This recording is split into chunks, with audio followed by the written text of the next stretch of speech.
आजकल daily lifestyle vlogs हर जगह हैं। खाना, गाड़ी चलाना, लड़ना, परिवार की दिनचर्या। आप देखिए सौरव जोशी व्लॉग्स जैसे चैनल्स या जो भी डेली फैमिली व्लॉगर्स हैं, वो ही रिकमेंडेशंस पर छाए रहते हैं। लेकिन ये सिर्फ इसलिए नहीं है कि लोग इनसे जुड़ाव महसूस करते हैं या ये किस्मत की बात है। नहीं, इसके पीछे एक बहुत गहरा आर्थिक कारण है कि क्यों प्लेटफॉर्म्स इस तरह के पर्सनल लाइफ कंटेंट को इतना जोर शोर से आगे बढ़ाते हैं। और एक बात साफ कर दूं, ये विश्लेषण क्रिएटर्स पर कोई हमला नहीं है। ये बस इस बात को समझाने की कोशिश है कि डिजिटल लेबर और एआई की इकोनॉमिक्स असल में काम कैसे करती है। तो चलिए सबसे पहले ये समझते हैं कि प्लेटफॉर्म्स असल में पर्सनल लाइफ वाले कंटेंट को इतना इनाम क्यों देते हैं। देखिए, पहले का जो इंटरनेट था वो जानकारी को रिवॉर्ड करता था, जैसे ट्यूटोरियल्स, ब्लॉग्स, आर्टिकल्स। लेकिन आज के प्लेटफॉर्म्स जैसे यूट्यूब, इंस्टाग्राम और टिकटॉक ये इंसानी असलियत को रिवॉर्ड करते हैं। और इंसानी असलियत से मेरा मतलब है खाना, सोना, बहस करना, रोज की दिनचर्या। ये सारी चीजें असली इंसानी बर्ताव को दिखाती हैं। और यही असली इंसानी बर्ताव आज के दौर का सबसे कीमती डेटा है। तो अब सवाल ये उठता है कि आखिर एआई को इस असलियत की इतनी भूख क्यों है? क्यों ये डेटा इतना ज़रूरी है? चलिए इसके टेक्निकल पहलू को समझते हैं। देखिए, कई दशकों तक एआई सिस्टम्स को मुख्य रूप से टेक्स्ट पर ट्रेन किया जाता था, मतलब विकिपीडिया, किताबें, आर्टिकल्स, बस। लेकिन अब वो दौर खत्म हो चुका है। आज गूगल अपने जेमिनाई मॉडल पर और टेस्ला अपने ऑप्टिमस ह्यूमनॉइड रोबोट पर काम कर रही है। ये ऐसे एआई हैं जिन्हें हमारी असली दुनिया को समझना होगा, हमारे घर, सड़कें, हमारी भावनाएं, हमारे इशारे। और इसमें हॉलीवुड फिल्में बिल्कुल मदद नहीं करती। क्यों? क्योंकि वो स्क्रिप्टेड होती हैं, सजी सवरी और एकदम अवास्तविक। एक बिखरे हुए भारतीय किचन को या दिल्ली के उस भयंकर ट्रैफिक को समझने के लिए एआई को अनफिल्टर्ड असली जिंदगी चाहिए। उसे व्लॉग्स की जरूरत है। तो अब आते हैं इसके आर्थिक पहलू पर।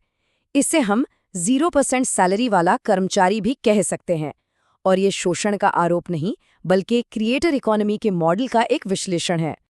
सोचिए, अगर किसी कंपनी को ये सारा डेटा पारंपरिक तरीके से इकट्ठा करना होता तो उसे क्या करना पड़ता?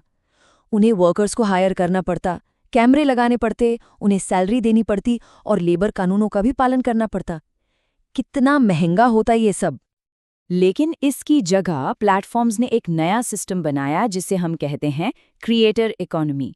इसमें लाखों लोग अपनी जिंदगी का डेटा मुफ्त में अपलोड करते हैं और उनमें से बहुत ही छोटा हिस्सा, शायद टॉप 0.1%, मोनेटाइजेशन के जरिए पैसा कमाता है।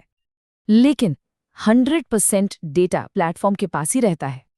और ये डेटा गूगल के जेमिनाई या टेस्ला के ऑप्टिमस जैसे सिस्टम को ट्रेन करने में मदद करता है। और ये सब होता है बिना क्रिएटर्स को अपनी कंपनी के पेरोल पर रखे। तो क्रिएटर्स डेटा बना रहे हैं, पर कहानी यहाँ खत्म नहीं होती। इस एआई फैक्ट्री में व्यूअर्स की भी एक बहुत अहम भूमिका है, जिसके बारे में शायद उन्हें पता भी नहीं। एआई रिसर्च की दुनिया में इस प्रक्रिया को कहते हैं reinforcement learning from human feedback, यानी RLHF।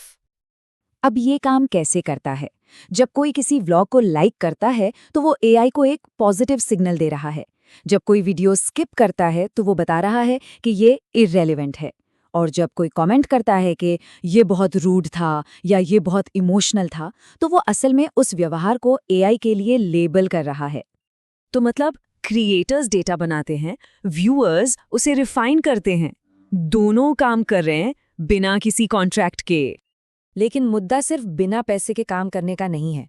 इससे भी बड़ा सवाल ये है कि हम अपनी जिंदगी का कौन सा डेटा दे रहे हैं और इसकी असली कीमत क्या है। सोचिए, परिवार के निजी पल, बचपन का बर्ताव, हमारे भावनात्मक प्रतिक्रियाएं, हमारे निजी झगड़े, ये सब एक तरह से इंसानियत का सोर्स कोड है जो हम दे रहे हैं। और जैसे जैसे एआई लार्ज एक्शन मॉडल्स की तरफ बढ़ रहा है, ये डेटा सेट्स इंसानी व्यवहार की भविष्यवाणी करने और उसे कॉपी करने में मदद करेंगे। देखिए, सोशल मीडिया या एआई बुरे नहीं हैं, लेकिन जानकारी के बिना काम करना बहुत महंगा पड़ सकता है। प्लेटफॉर्म्स दरअसल डेटा फार्म्स हैं और इंसानी अनुभव वो फसल है जिसे उगाया जा रहा है।